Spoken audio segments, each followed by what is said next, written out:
Were you out there taking more L's or more W's? Nah, man, W's, baby. W's, man. W's. I took a couple L's, but W's, you know. You gotta, you lose some. Make you stronger, though, you feel me? Can't win them all. This the podcast with a prodigy. This the podcast with a prodigy. This the podcast with a prodigy. My podcast. What's good, everybody? Welcome back to another episode of the Podcast with Prodigy. Today, once again, have another special guest going by the name of, I'll let you introduce yourself this time. It's your boy K9 the Boss, man. Pleasure Yes. to be here. Yes, sir. Thank y'all having me. How you doing today? You know, it's another day, man. You know, we dealing with this pandemic as usual, you know, but alive, healthy, you know. Another day, Yeah. another dollar? Another day, another dollar. Where you coming from? Santa Ana, California, man. Yeah, from Santa Really? Ana. Yeah. Man, it's like probably the closest person that's came out so far. Santa Ana. You got people coming Yes, from. what about like 30-minute ride, something like that? Yeah. Yeah. I just want to get straight into it. I want to talk about some current events that have been going on right now. I'm sure you're familiar with the name Joe Budden, right? Yeah.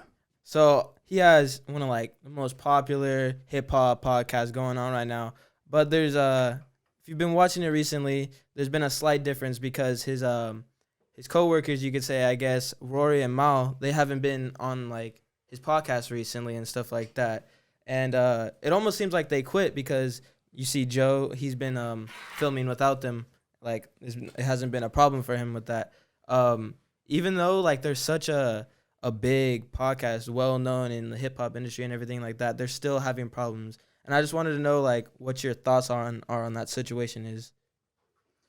I mean, of course we don't know exactly what transpired, but I mean, I believe if they're real friends, you know, friends are gonna work shit out behind the scenes, you know. So I don't see it lasting, but you know, who knows? I think they're handling it pretty good, you know. Nobody's really bashing anybody, but yeah, I think, you know, I believe that they'll get through it. But I think Joe Budden just has one of those type of characters that you know, can sometimes be difficult to get along with. You know what I'm saying? But I don't think he means any harm. You know, I think that's just kind of like part of his personality. Yeah. Do you think that it has to do partially with the whole money aspect of it? Because he did say before that everything's good and that they're going to like therapy or something like that. But do you think it's really more about the money that's going on? It could be, you know. I mean, as you know, business definitely when money's involved, you know, it could ruin a lot of good relationships. So you know, it could be the money. Like I feel like, in my opinion, I feel like maybe Joe was getting paid like a lot more than what they were getting in their cut, and obviously I can see how that's a problem, especially when it's like a group organization and stuff like that.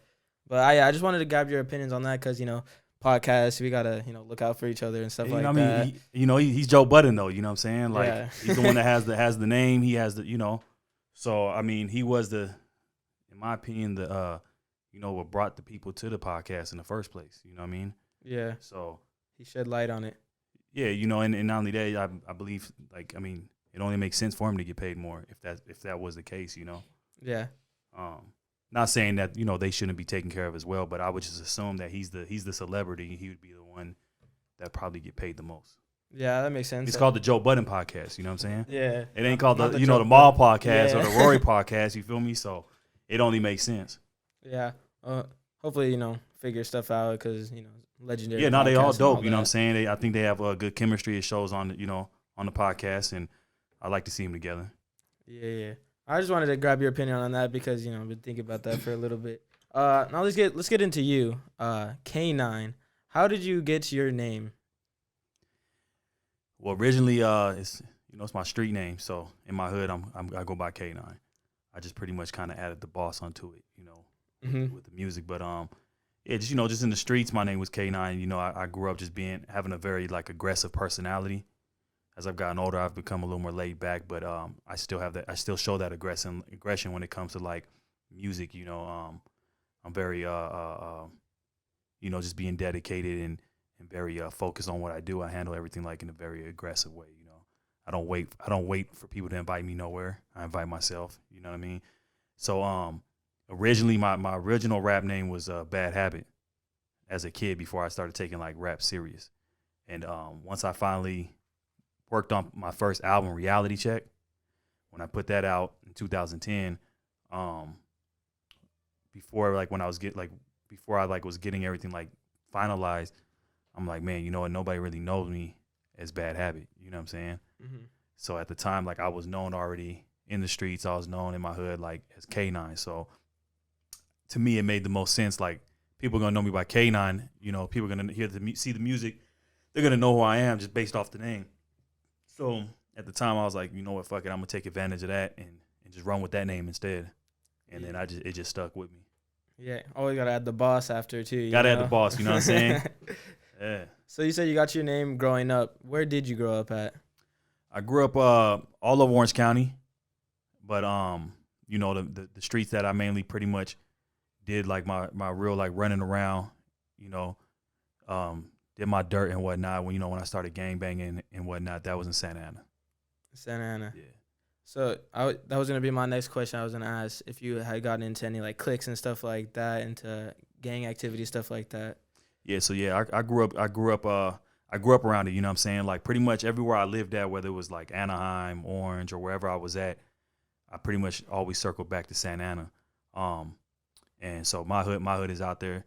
You know, I grew up being from Watergate Crip, and pretty much like at the time, like even to this day.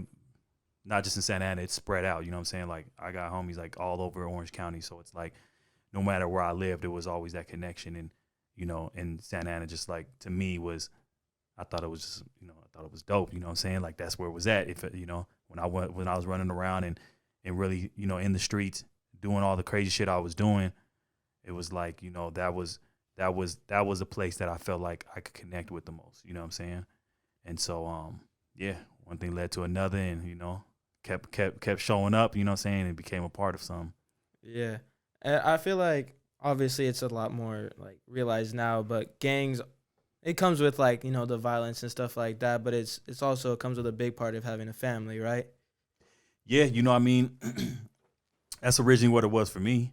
You know what I'm saying? When I was young, like, I come from, we had a lot of problems in my household, my dad wasn't around. Mom was hardly there at the house, so me being young, wild, and just kind of like curious, I just ended up venturing off to the streets because of that, you know what I'm saying, to help kind of fill that void, find that family. And, and my homies from my hood, they was there at that time. Those were the older dudes I was looking up to. Those are all the dudes that I felt like were badasses, you know what I'm saying, getting money, had all the girls. So like that was just like the cool thing to do, you know what I'm saying, before any of the like the bad shit came with it, you know what I'm saying? And then you just, as you develop that friendship with them, you know what I'm saying, just growing up, it's like, the bad shit that comes with it, you taking it with it, you know what I'm saying? My friend getting beat up, I'm finna jump in, Yeah. So, but that was, yeah. So when I was younger, that's how I looked at it, and as I got older, I got wiser, and just being from locked up multiple times and catching all these crazy ass cases and whatnot, I just, started looking at stuff a little bit differently. And instead of trying to be like the hardest in my hood, I started wanting to be the smartest in my hood and really try to, bring something back to my neighborhood and, make something positive out of it. Yeah. So obviously you got your name because K9 always been aggressive and stuff like that. When you're like growing up in this gang with the big homies and stuff like that, did you feel like you had a reputation to like fill with your name and looking up to the big homies? Yeah, for sure. Especially in the black community, I'm light skinned, so that was like, that was always the issue. You know what I'm saying? Like right off bat, people gonna test you, think you're a pushover, call you a pretty boy, so automatically like with me, like I always had a chip on my shoulder, so I felt like I had to go 10 times harder. You know what I'm saying? And making sure and letting people know that I'm not nothing to play with. So, for sure. Like a lot of times, I feel like, I was probably, I probably acted out a little bit harsher than I probably had to, you know what I'm saying? And did a lot of crazy stuff just to kind of build that reputation, for sure.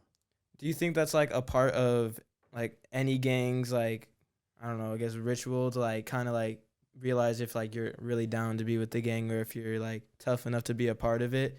Does that like having that certain stigma of being like a gangbanger or being out on the streets doing like bad things, does that like come along with moving up and getting respect? Yeah, I mean, well, one thing about the streets is real big on respect. You know what I'm saying? That's everything. You know what I mean? If you ain't got no respect, you ain't got nothing. Like that's really what it all boils down to. But you know, but just being growing up in the hood and being in the hood, it's not like you're running around having to like commit all these crimes 24/7, do all this crazy shit. You know what I'm saying? Most of the time, you with your homies, you just chilling. You know what I mean? Barbecues, playing dice, shooting dice. You know what I'm saying? Dominoes, but just regular. You know, hanging out with some girls. You know, drinking, smoking. Like it's just regular everyday shit. But but then you know, there's that 10% of the time when you do have to act a certain way. You know what I'm saying? When you run into the certain shit, and that's pretty much what people judge you on, is that 10% of the time, how you carry yourself, how you respond. You know what I'm saying? And that's what gets you your respect. Yeah, because all that other stuff is just regular life that anybody can have. You know? Right. So it's not like that, like people see in the movies where they think it's like 24/7, like always on the lookout. Yeah, you know, I mean, depending on where you at. You know what I'm saying? Like, yeah, if you out in the streets, you know, moving like that, you gotta, you know, keep your head on the swivel. But a lot of times, yeah, if you just in your hood, just chilling, like it's just you just chilling. You know what I'm saying? It's really not, you know, not that intense 24/7. Yeah. What high school did you go to? What high school did you attend? I went to Orange High for probably about probably to like mid sophomore year, and then I moved out to Riverside for about like a semester, and I went to La Sierra. But I pretty much got kicked out of all the schools I went to. And they were all for fighting, you know what I'm saying? So like I used to like to fight a lot. So then I went back to Orange County, and I went to like Richland Continuation. I went to like a few probation schools like in Pomona. Like I was all over. They kicked me out of the whole like school district. So eventually I just said fuck it. I dropped out like 11th grade. I dropped out of high school, and I was like fuck it. I'm just gonna be a full-time gangbanger. I was like I'm not going back to school. Fuck school. It ain't for me. You know what I'm saying? And that was that. So I technically never even you know, never finished high school, but I went in and got my GED when I went to jail. Yeah. So do you have any like memorable fights that like stays in your mind from high school? Or were they all kind of just like 1-2 knockout? Nah, I mean the most memorable ones is when it was like, you know, multiple people fighting. You know, those are the, you know, those were the good ones. Like, you guys had a whole war going on? Yeah, you know what I'm saying? It was like 4-on-3 or 3-on-4, you know, 4-on-4, like that type of shit, you know.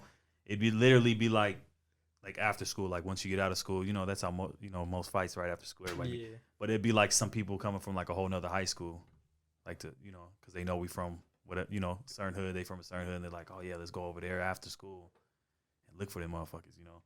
So just walking out after school, you know what I'm saying, just running to different people and getting banged on, getting hit up, you know what I'm saying, telling where you from, and then before you know it, you out there tussling and shit. And yeah, those were some pretty crazy fights, you know.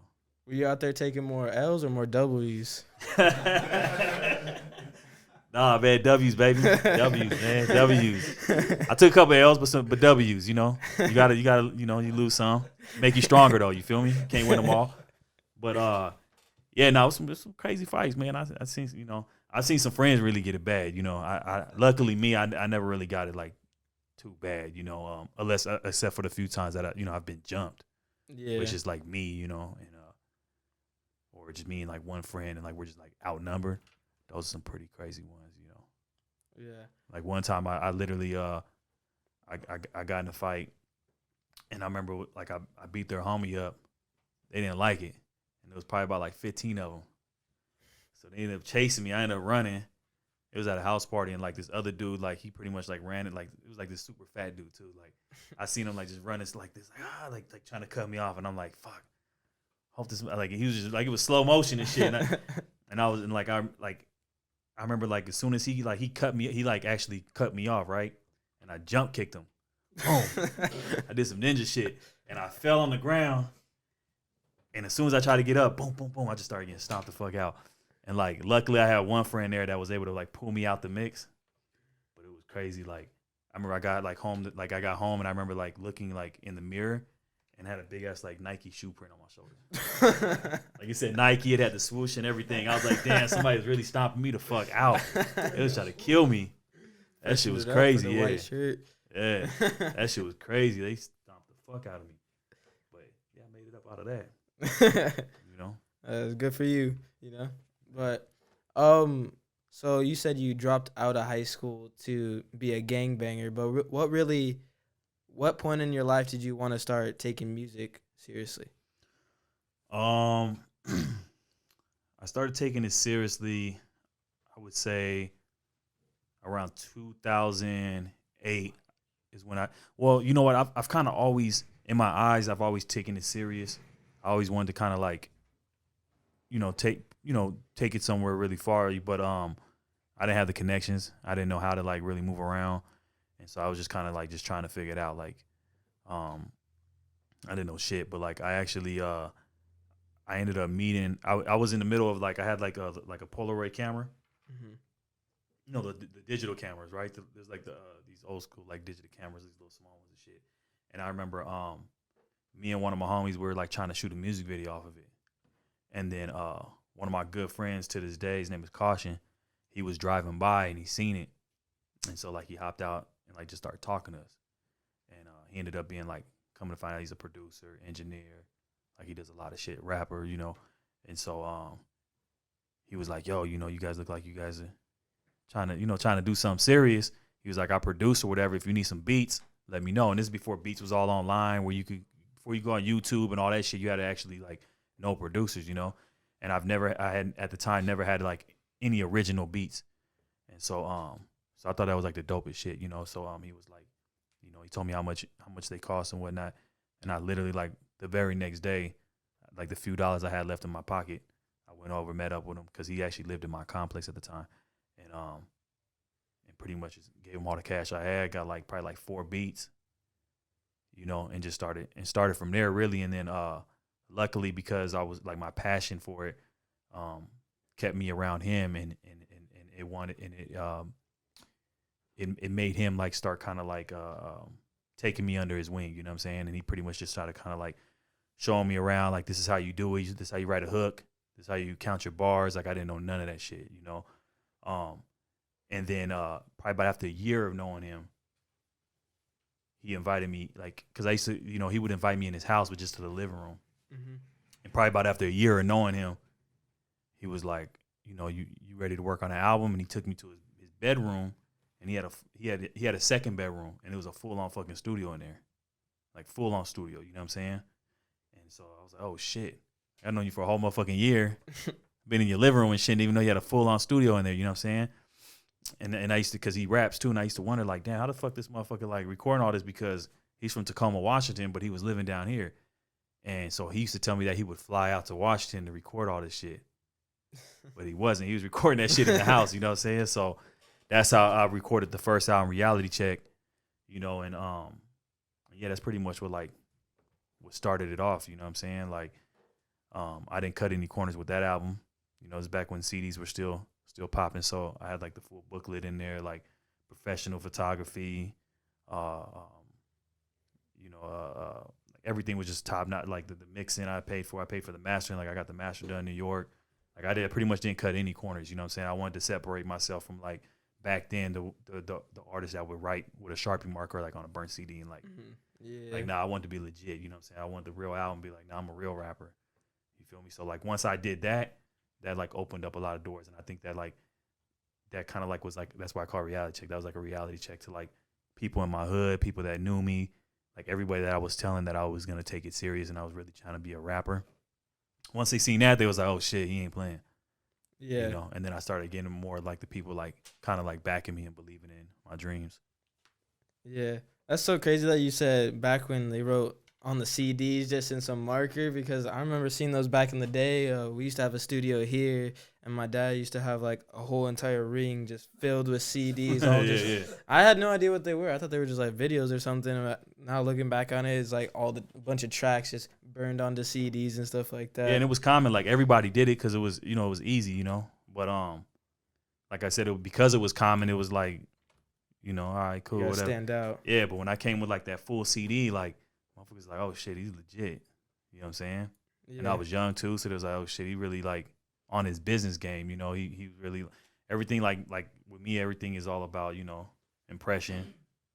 And I just wanted something tangible, like something that was like, I didn't cut any corners. Like I just really felt like happy about. You know what I'm saying? I wanted to put out a project where I was like, there's nothing like I would have chose to do different. You know what I mean? At the time. So. And for that project, the first one you put out, was that the first time that you had put out any music before? No, I was doing the burnt CDs before that with the marker. Yeah. You know what I'm saying? How many tracks did you put out yourself and stuff like that before you were able to put out this? Shit, a lot. Cause like I was doing like even before, cause I was doing like a lot of mixtape shit. But then before that, like, cause I started rapping when I was 12 years old, and then probably about when I was around like 14 years old, that's when I met my boy Thomas, the one right here. That's my old. He was in college with my older brother at the time, and so he used to come to the house, and I'd be over there trying to rap or whatever. And then he was the first one that took me to like an actual like studio to record. Mm-hmm. So I think I was around probably like 14 years old, and even then like it wasn't like a real studio. You know what I'm saying? Like it was one of our homies that like had a camcorder. Yeah. And like he was recording us through the camcorder, like the mat with like the cover on it though, and then he would like transport them waves into like put them on us. Like it was I don't know. I don't even know how the fuck he did it, but that was like the first time I actually like was able to like record myself on CD. Because before that, I just had like a karaoke machine. Or actually, no. Before that, like I first started off with like a boombox. Like the boomboxes used to be able to like hit record, and you could like record through the speakers, and it would record you on the cassette tape. That's sick. You know what I'm saying? It was pretty dope. But CDs were already out though. I'm not that old, you know what I'm saying? but like it was still like cassettes were still common too though. You know what I'm saying? It was like cassettes and CDs like when I first started rapping. Yeah. So yeah. And then yeah, that's how it all started. And then along the way, just kept doing music. And then finally, up until the time, like I said, I put out the album, and that's what made me like really feel like okay, now I'm a real rapper. You know? Yeah. You put out like your first major project. Right. Yeah. So with those, how many albums or projects do you have out right now? Man, I got a lot. Yeah. I did probably like let me see. As far as albums, I did Reality Check.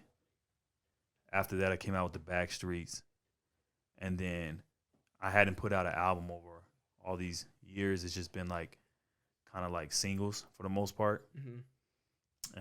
I was real big on just trying to make a hit. You know what I'm saying? Get me on the radio and make a hit, or just make something for the streets for my homies.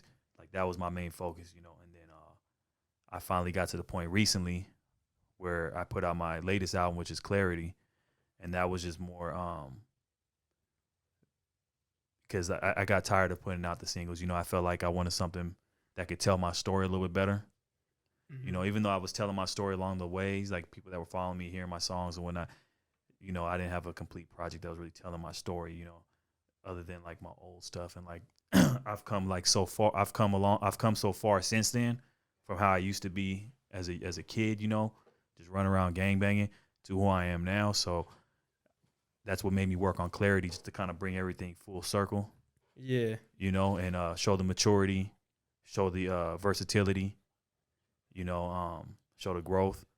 And that's what made me work on Clarity, and that's my latest album. So technically, I've put out about 3 albums. That's what's up. That's what's up. Have you been able to work with any other artists, like on albums together, or just like features and stuff like that? Yeah. My first major feature was on my second album. It was with J.O. Felony. I did a video with him for the second album. That was called Try Me. And then also on that album, I had Tash from the Alcoholics, and I had Butch Cassidy. So those 3 were on that album. And that kind of like, so the first album, like the way like the stages of it, like the first album, Reality Check, was kind of like I said, it just kind of like it let everybody know that I was serious. That second album is kind of like what really started growing my fan base. You know, having those features, people started looking at me like, oh shit, this motherfucker making big moves, you know? Yeah. And this before people were like as accessible as now, you know. This before like social media being big. It was just like MySpace, mm-hmm. You know. And so yeah, I've had features. Those features I've featured with Sugar Free. I'm on Sugar Free's latest album called Group Therapy. Nice. He just dropped it sometime this month. done stuff with Big Hutch. I've done stuff with Edie Amin from the Outlaws. A lot of people. I'm also signed to Spice One. Oh, really? And his label Thug World. I've been with him for about 2 years now. Been knowing him for years, but we got a song out. AD from Compton. I've done stuff with Arsenal, the battle rapper. Yeah. I got some shit with Arsenal, T Fly. So obviously, I've worked with a lot of people. Yeah. Yeah. Worked with a lot of people on the way. Obviously, I have a good amount of recognition, getting a lot of people switching it up and stuff like that.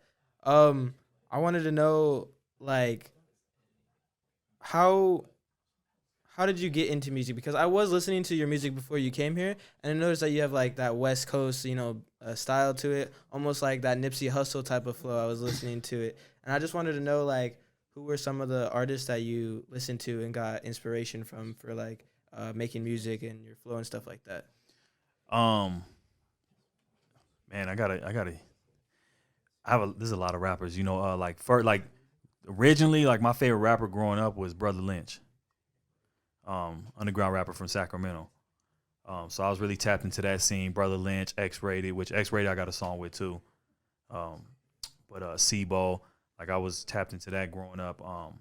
So that kind of like was like the foundation of my music. It was like, even though I still kind of have a West Coast, sound about myself, if you so to speak, it was more like I felt like it was more like just straight West Coast when I first started off, because that's the era I grew up in. I grew up like I'm part of the generation, like the last era of like real gangster rap. Yeah. So everything was like super, just like gang related gangster rap, and then along the ways I started, but I've been fan. I mean, like Nipsey is, I'm saying I'm definitely a fan of Nipsey, Tupac, but even like the East Coast, like Biggie, Wu-Tang, down to the South, Outkast, Scarface, pretty much like all the legends, you know what I'm saying? Nipsey was one of the newer artists I fucked with, but he's also, we come from the same generation, so a lot of shit that he spoke on I could relate to. Yeah. But yeah, I try to. I'm just a fan of hip hop. You know what I'm saying? So I try to be as versatile as possible. Like there's no type of genre of hip hop of a that I wouldn't hop on. You know what I mean? Yeah. Like I'm open to hopping on anything. But shit. One thing I can't fake is I am from the West Coast. You can hear it in my voice. You know what I'm saying? You can hear it in the way I talk. That ain't ever gonna go away. Yeah.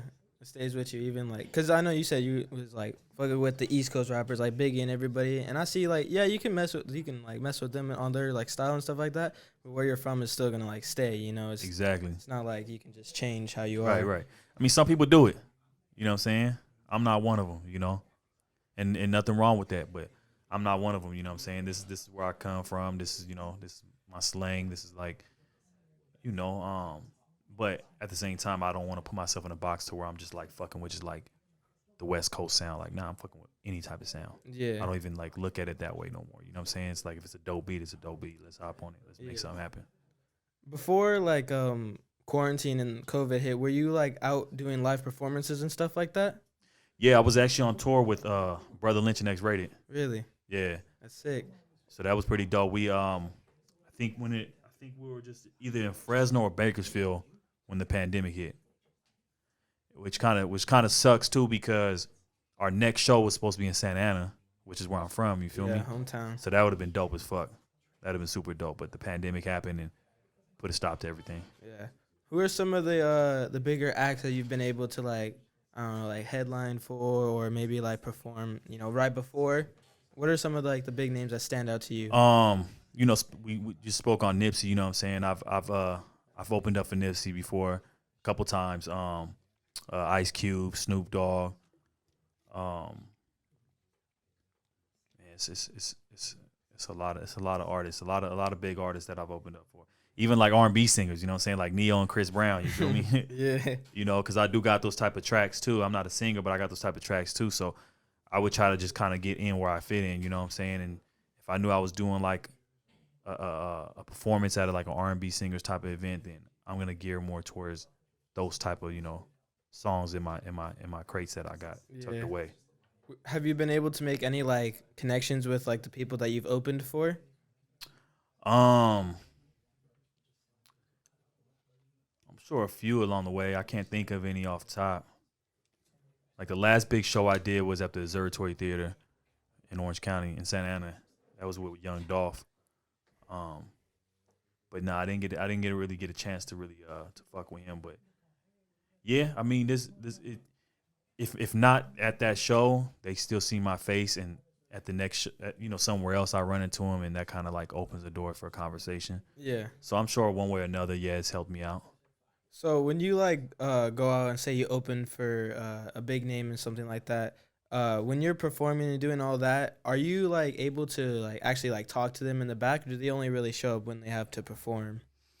Most of the times they're just there to perform. There is no, like a lot of the smaller venues, like when I first started rapping, like a lot of rappers like would still like be doing like a lot of like hole in the wall bars and stuff like that.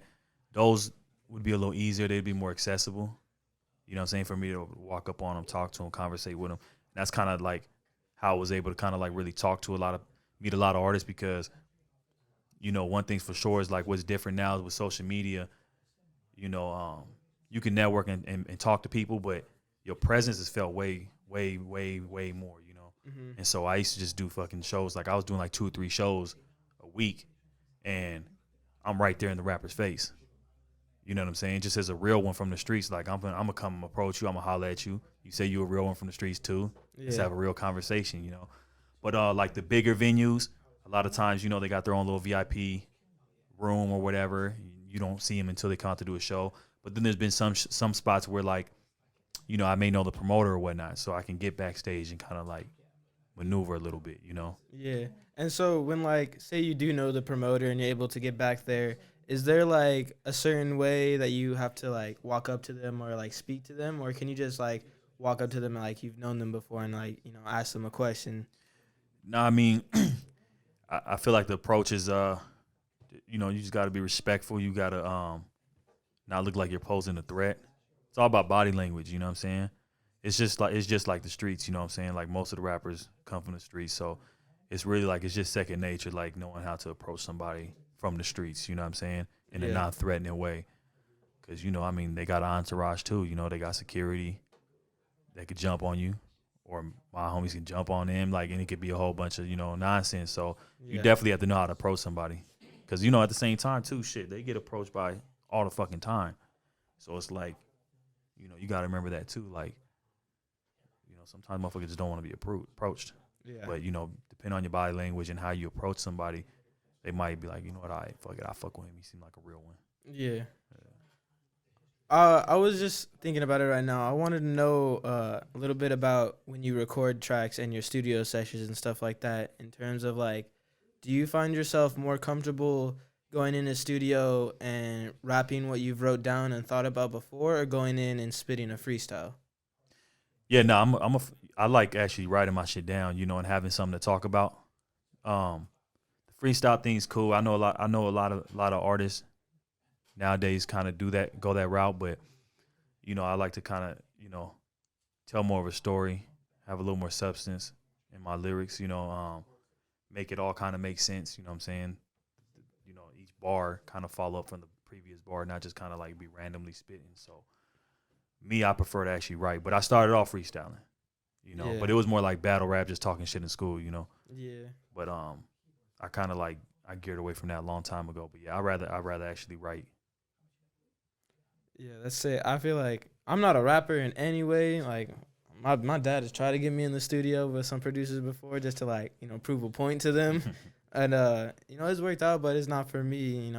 I could drop a freestyle with my friends and stuff like that if we just messing around, but like obviously that's different from actually trying to make it into a song or a hit or something. Yeah, like that. and I get why that a lot of rappers go the freestyle route, because a lot of times too, you hear a dope ass song, that melody jumps in your head right away, you're in the moment right then and there, like that's probably when you're gonna lay down some of your best shit, you know what I mean? Mm-hmm.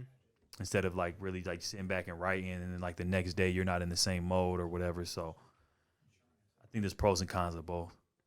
Yeah, and when you are writing, do you listen to the beat first, or do you write down your lyrics and your ideas first? I usually listen to the beat, unless I'm somewhere where I can't, like when I was in jail. You know, going back to my first album. Halfway through the album, I went to jail, and the whole time I was in there, I wrote half of the album in jail, and had to match the beats to the lyrics. So, but preferably, I'd rather hear the beat. You know, when I can hear the beat, I can create some type of like, you know, because my cadence I feel like is the same, but it changes at the same time depending on the beat. You know what I'm saying? Yeah. And so I got to hear the beat. You know what I'm saying? Know the drops and all that, because that to me that helps me add even more character to it. Yeah, of course. So, you said that your latest project was Clarity, right? Yeah. So, what does the future look like for the boss right here? What does it look like? Are you going to release more albums for this year? Is there any just singles tracks coming out? Projects with other artists that you've been working on? Yeah. I'm working on a couple singles right now. I haven't hit, you know, it's everything right now. Like I'm kind of like really focusing still on the album. I've noticed a lot of people release their albums, like they do all this promotion until the album drops, and then after that they just kind of like forget about it. Mm-hmm. You know, I put a lot of time and effort into this album. I feel like it's timeless music. I feel like there's still a lot more people out there it can reach. So that's really been like my main focus. Like even with the album in general, like I didn't go with any features on there. The whole entire album, I did that on purpose. You know, I could have had all kinds of rappers on there. I did it solely just me.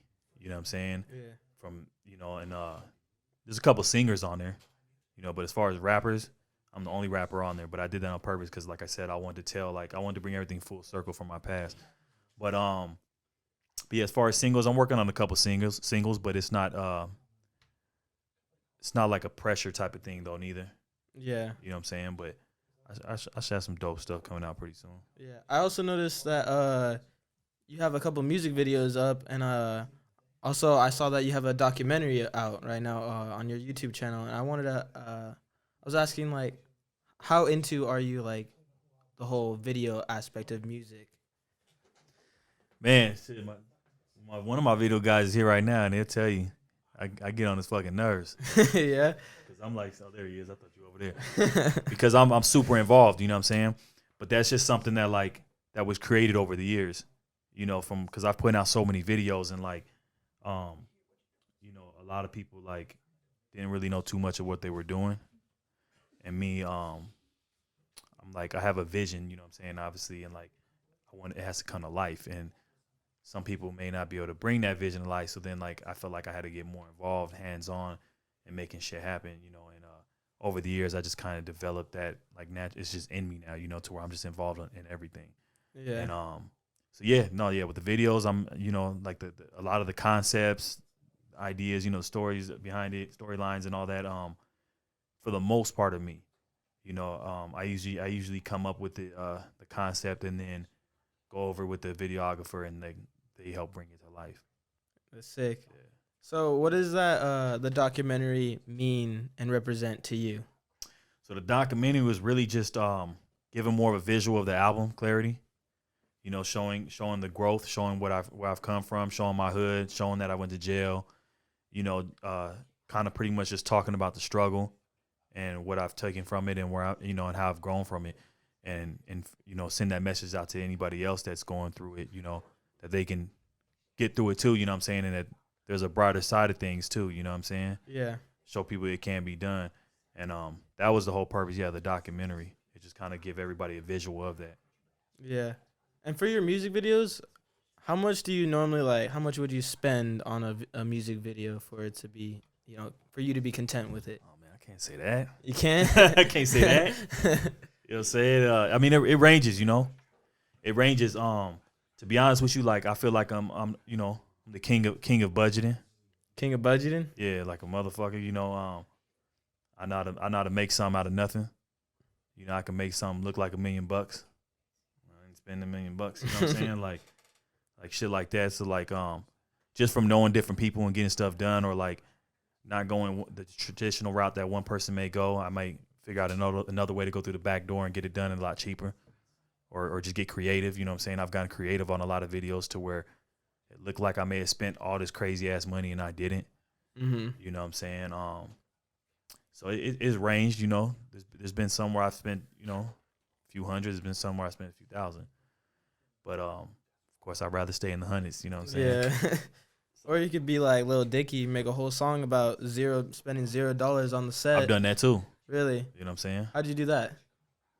Shit, just I've done stuff where I just pull up broad daylight, no permit, and just get it cracking. You know what I'm saying? Like I'm shooting right here. Yeah.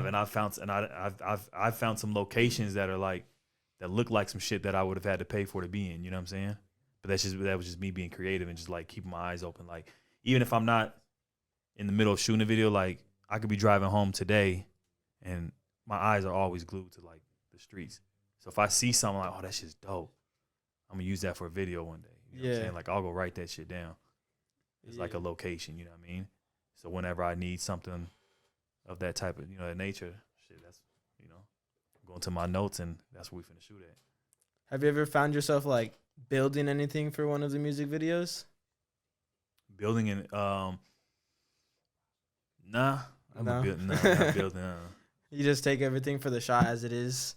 Well, what do you mean as far as building? Like set up something, like say this table wasn't here or all this wasn't here for your music video, and you went out and like did it yourself to make a set or something like that. Nah, I've moved things around, like certain sets where they're very limited on what they have there. Certain spots you could rent out, or they have it set up a certain way. Like let's say if it's a table or whatever, shit like that, I'll probably move it around to make it more to my liking, but not too much of like bringing in a bunch of like different like props and whatnot.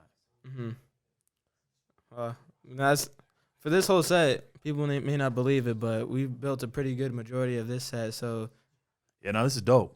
Like you were saying, you've gone to places that look like it could be like thousands of dollars to have to film here, or the set is worth so much money, but like you were saying, king of budgeting, master of budgeting. You only see what you show them, you know what I'm saying? Yeah, that's how it is here, Like, this is a great representation of what you're saying, because probably the most expensive thing we have here is probably our camera, and everything else has kind of, like, come together slowly.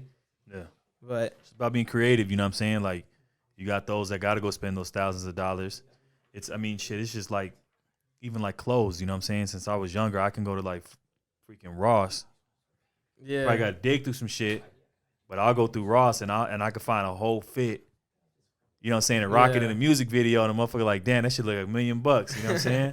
Yeah. But then you got a motherfucker that maybe go spend like a couple hundred on an outfit and don't look as fly as me. Yeah.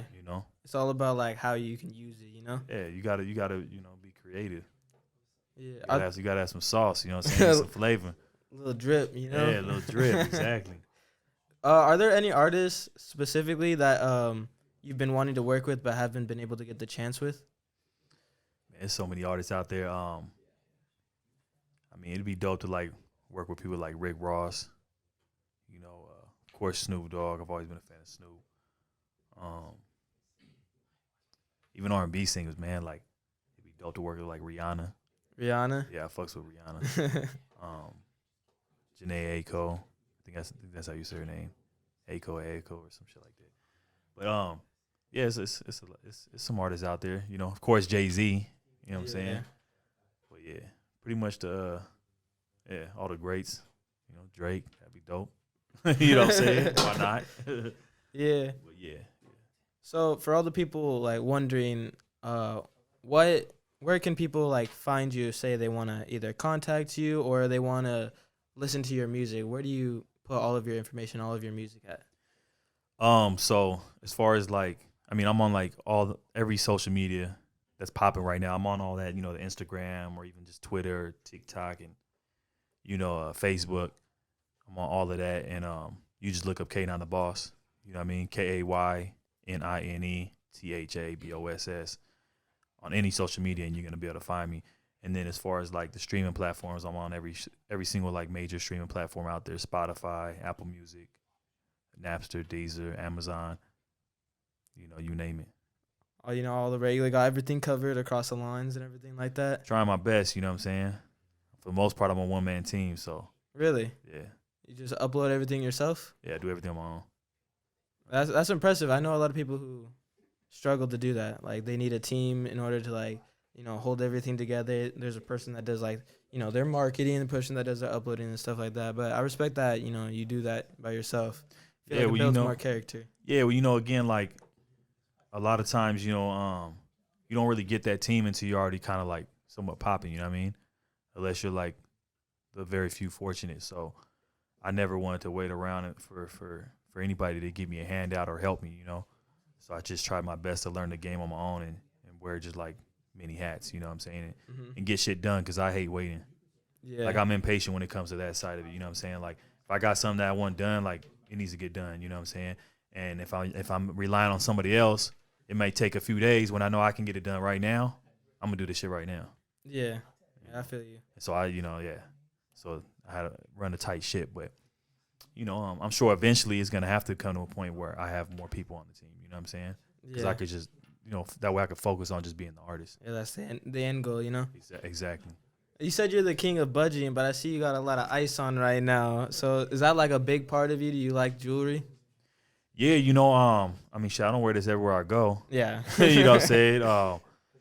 But yeah, I definitely like jewelry. I mean, I like clothes. Like, I like fly shit. I didn't have none of it growing up. But also at the same time, I'm not going to spend money and go broke, on clothes and whatnot and go broke behind it either. You know what I'm saying? I got a certain budget that I put to the side. Like, this is money I can spend for this. This is money I can spend for that. This is what I'm reinvesting, So I'm very strategic when it comes to that. Yeah, that's good because that's budgeting. You know what I'm saying? Looking at people spending thousands and thousands of dollars and ice, and like my dad said, he's like, you should always be able to buy your mama a house before you buy a chain. Right, and you can spend all this money like a lot of people spend all that money on all the ice and all that to look dope in their videos. You know what I'm saying? But you gotta save some of that money to market your shit behind the scenes too. Like if you're not putting no money behind your music, it's just gonna sit there.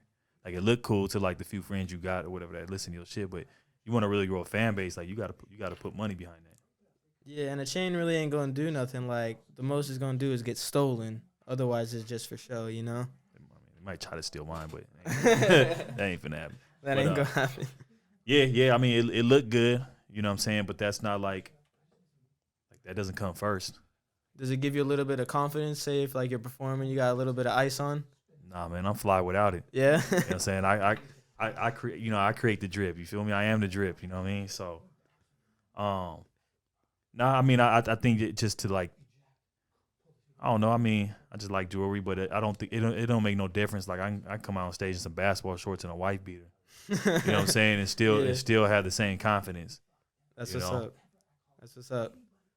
Well, these are really all the questions I have for you today. I really appreciate you coming through. I'm gonna go look through that documentary, see what your newest album's looking like right now. And by the sounds of it, obviously you're taking this very seriously. I respect that you talk about your story instead of doing all this per se mumble rap stuff, talking about just smoking weed, doing pills and stuff like that.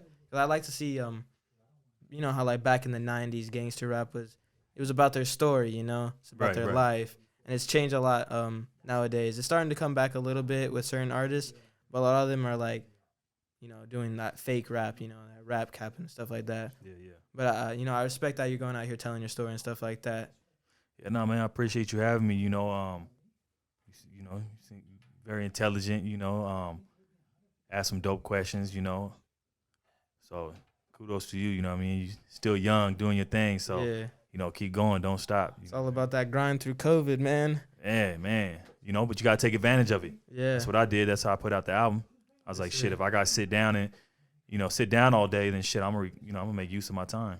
Yeah, and obviously big things coming for you because if you can do this with like the littlest amount of motivation, just in the future when everything's cool and everything. The smallest budget. Yeah. You know what I'm saying? Give me what I got times, 10 or whatever. You know what I'm saying? See what I do with it. Yes, sir. Well, I appreciate you, K9 the Boss, for being on the podcast with Prodigy, making the 12th episode for us this year. And, it's been another great episode of the podcast. And I appreciate you coming through, man. Yes, sir. Wes. It's the podcast with a prodigy. It's the podcast with a prodigy. It's the podcast with a prodigy. My podcast.